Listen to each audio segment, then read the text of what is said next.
Mama, I am going to a party. Mama, I'm going to a party. Who knew these innocent words would be the reason behind the death of a 23-year-old young man?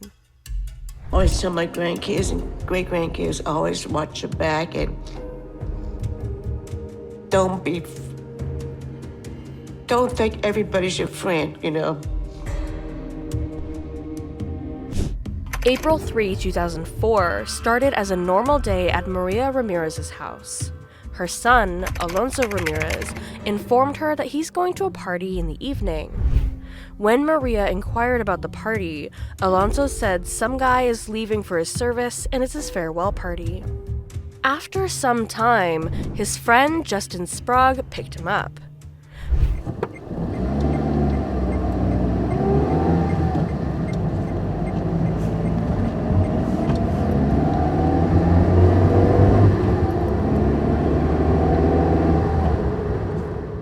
Maria still regrets that day, thinking if only she would have stopped him from going to that party, he would have still been alive. Today, we're going to tell you about the tragic end of Alonzo Brooks, and this story will make you realize how far and deep-seated racial hatred can go. Alonzo was born on the 19th of May, 1980 in Topeka, Kansas, in an African-American family to Billy Brooks Sr. and Maria Ramirez. He was the youngest of his siblings. He had 3 sisters, Demetria, Felicia, and Esperanza, as well as an older brother, Billy Jr. He was really close with his brother. Growing up, Alonzo was very adored by his family, friends, and peers.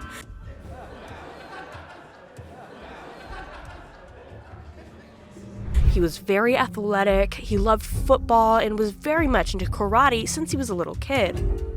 When Maria got married to Alonzo's stepfather and had kids of their own, he got along really well with his step-siblings too. His friends called him Zoe. According to his family and friends, he was the easiest guy to get along with.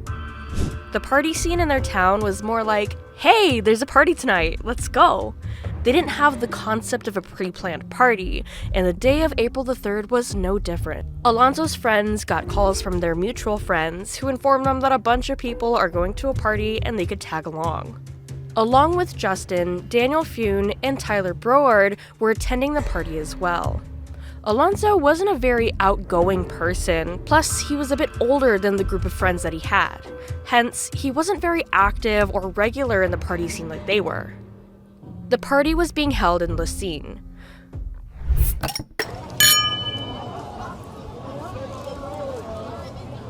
Prior to that night, Justin had never heard of Leine.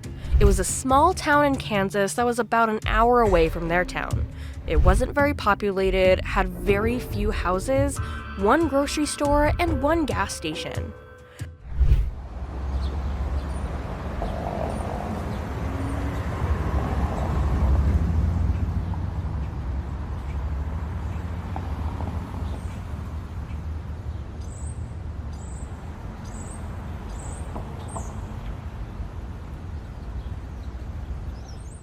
When they reached the party, they saw there was a long driveway to the house, and some people were hanging around there while the country music was coming out of the house.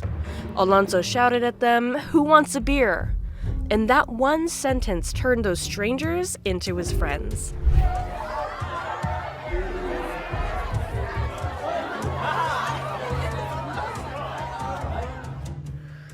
While distributing the beers and walking inside the house alongside these strangers, Alonzo didn't have a clue about what the night had in store for him. The party was just like any other party. There were drinking games, country music, card games, people were dancing in the corners. Everyone there were 16 to 21 years old and white, and Alonzo was the only African American guy there.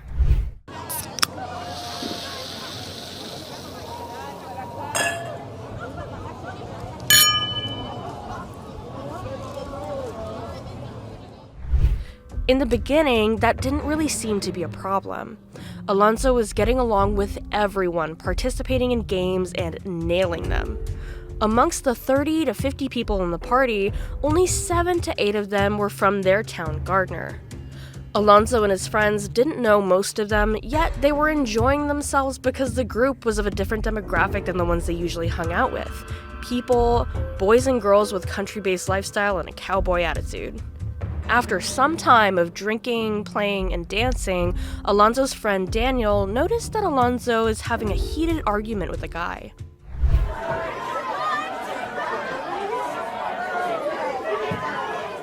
The guy was accusing Alonzo of misbehaving with his girlfriend and started throwing racial slurs at him.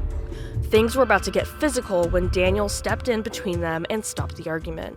Alonzo went back to having a good time, and his friends thought that was the end of it. But the argument was far from over.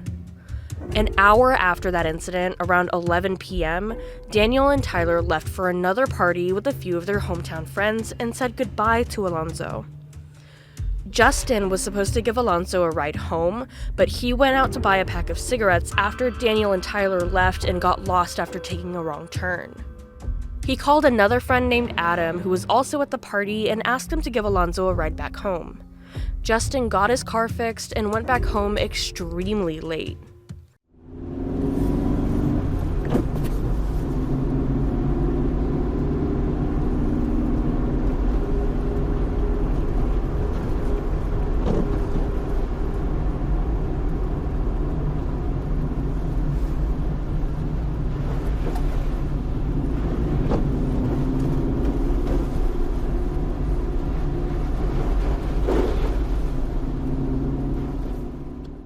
The next morning, Maria received a phone call from one of Alonzo's friends who was at the party, and he inquired about Alonzo.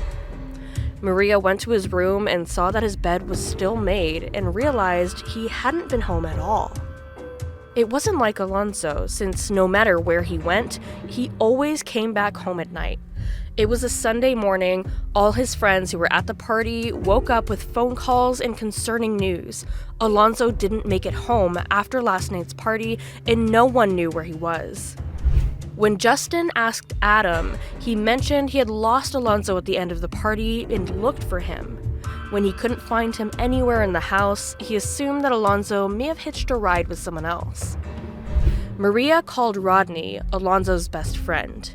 Rodney wasn't at the party, but Alonzo always kept him posted on his whereabouts. Rodney didn't know Justin, Daniel, or Tyler, and he got worried when he heard that Alonzo wasn't with them either. The four of them decided to meet up in Gardner and go back to look for Alonzo together. Justin took them to the old farmhouse where the party was held, and they started to look around. They decided to look around the tree line because they assumed Alonzo might have had too much to drink and must have fallen asleep in the woods.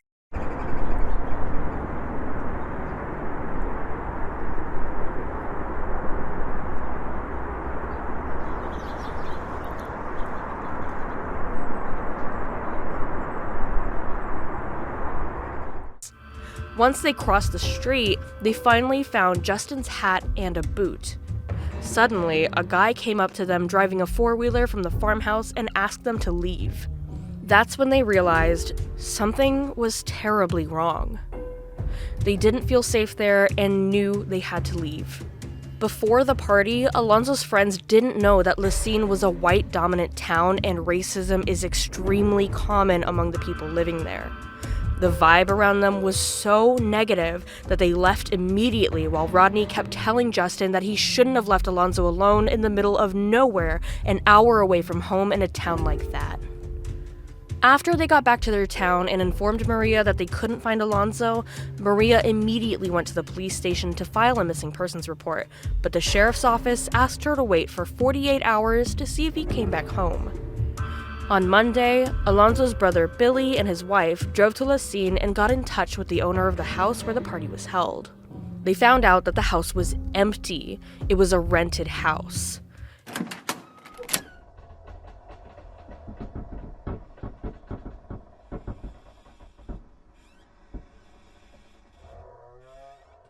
Near the house was an empty field on one side and a small creek on the other.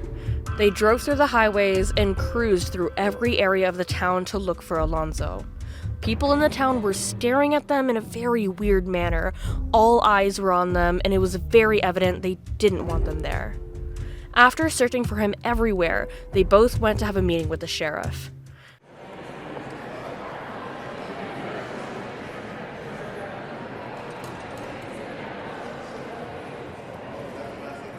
Alonzo is probably outside doing what kids do and just walking around.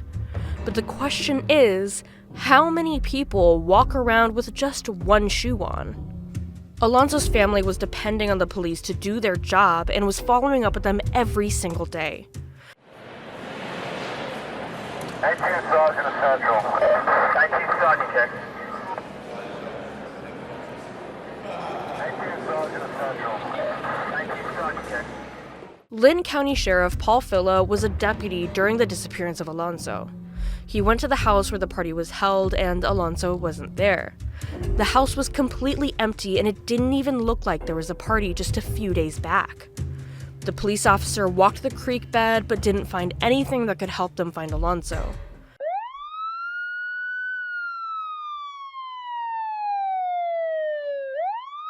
Sergeant Central. 19 Sergeant check.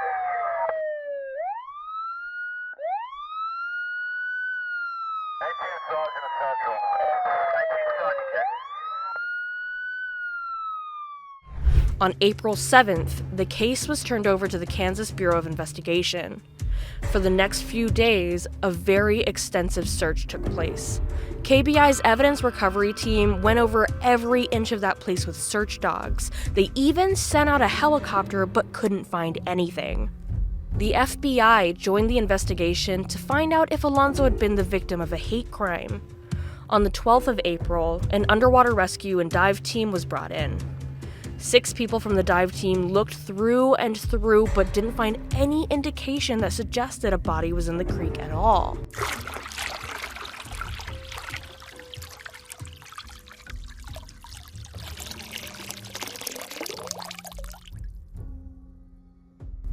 Police got a hold of all the people that attended the party and did over 100 polygraph tests and interrogations with them. Nothing came of it that could be useful to the case. By that time, the family had started getting frustrated. The police couldn't give them any answers, and they wanted to go out there and search by themselves, but the sheriff's department wouldn't let them. A month went by, and that's when the police gave the family members the okay to go out there and search. All of Alonzo's family members and friends participated in the search and followed the creek. A search volunteer named Karen Turner noticed that there used to be a white shed there, which wasn't there anymore. The search team was headed specifically for that shed because they always felt that shed looked suspicious and needed to be searched. Karen was digging through the bushes, and that's when she saw Alonzo's body lying beside the creek. His family members were devastated. After his body was discovered, KBI and FBI helicopters flew in. 19 Sergeant Central. 19 Sergeant check.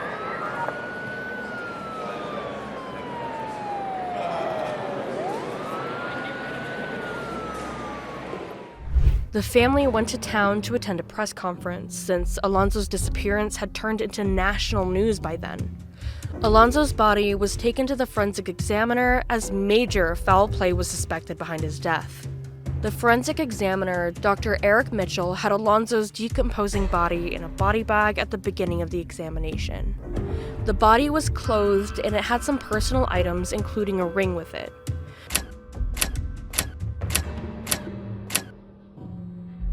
When he examined the body internally, along with examining the clothing, he was convinced that there was no penetrating injuries as a cause of death. There was no evidence of any acute bone fracture, no blunt force trauma, no indication of any knife wound or gunshot. He could have drowned, but there was no specific anatomical signs to make a determination of drowning either. The soft tissues of his neck were damaged by animals and insects, so he was unable to determine if he had been strangled or not. There were no broken bones, so even if he was beaten, it hadn't created any identifiable mark. The medical examiner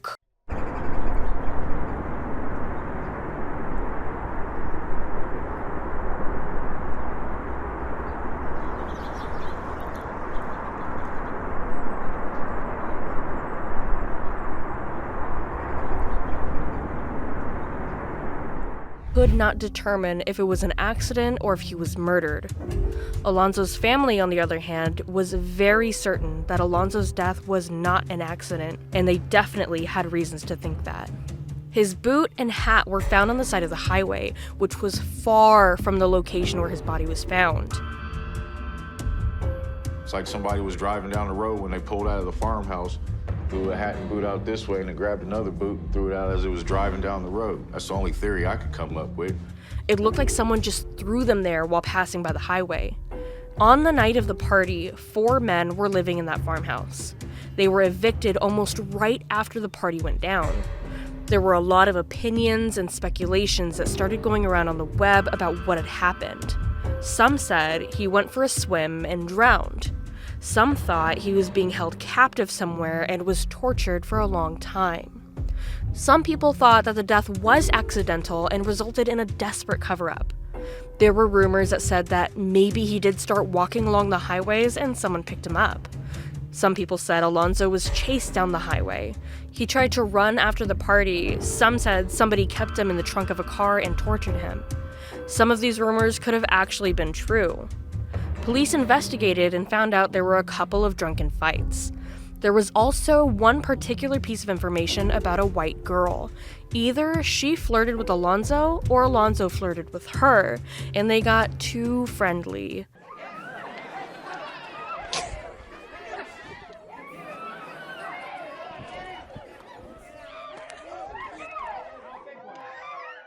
Some of the other girls at the party didn't like it. If he was the only black guy there, it would have been a problem just because of his color.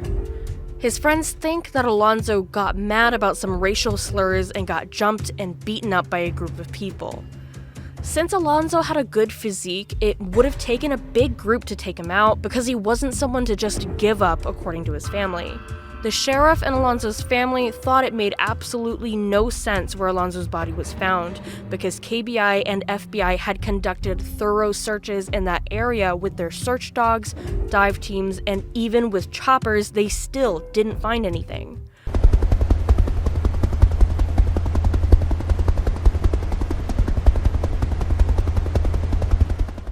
But when his family and friends conducted the search, they found his body within 30 minutes. The head of the dive team said that while doing the initial search, the creek's water level was so low that they could see the bottom. They could have easily found him if the body was actually in that spot. The medical examiner felt that he could have floated in the creek when it had a higher water level due to a rainstorm. But when they found Alonzo, his body didn't look bloated, nor did it look like it was in the water for a long time. The complexion of his skin was normal. All the items found on his body were not damaged. His bandana was intact. His papers were intact. The police believed that after that last search, the body was placed at the creek. The family informed Sheriff Stites before they started their search there. They suspect that Sheriff Stites got the word out and the perpetrator got to learn about it from word of mouth and got rid of the body in a way that the family would find it. Alonzo's elder brother believes that his body was kept in a meat locker from the 4th of April to the 1st of May, which is what prevented the decomposition. To date, the reason behind Alonzo's death remains undetermined. If it was actually a murder, the killers are still roaming free. We don't think deeply before judging a person for his skin color or making a derogatory comment about them in front of other people. We don't realize how deep hatred can run. But sometimes, one small comment or notion can blow up into a wildfire and cost an innocent person their life. And because of that, a mother still cries to this day while wearing the favorite shirt of Alonzo because she can never touch him again. His friends still regret not bringing him home that night and blame themselves for his death, while the actual people responsible for it go on about their life as if nothing happened.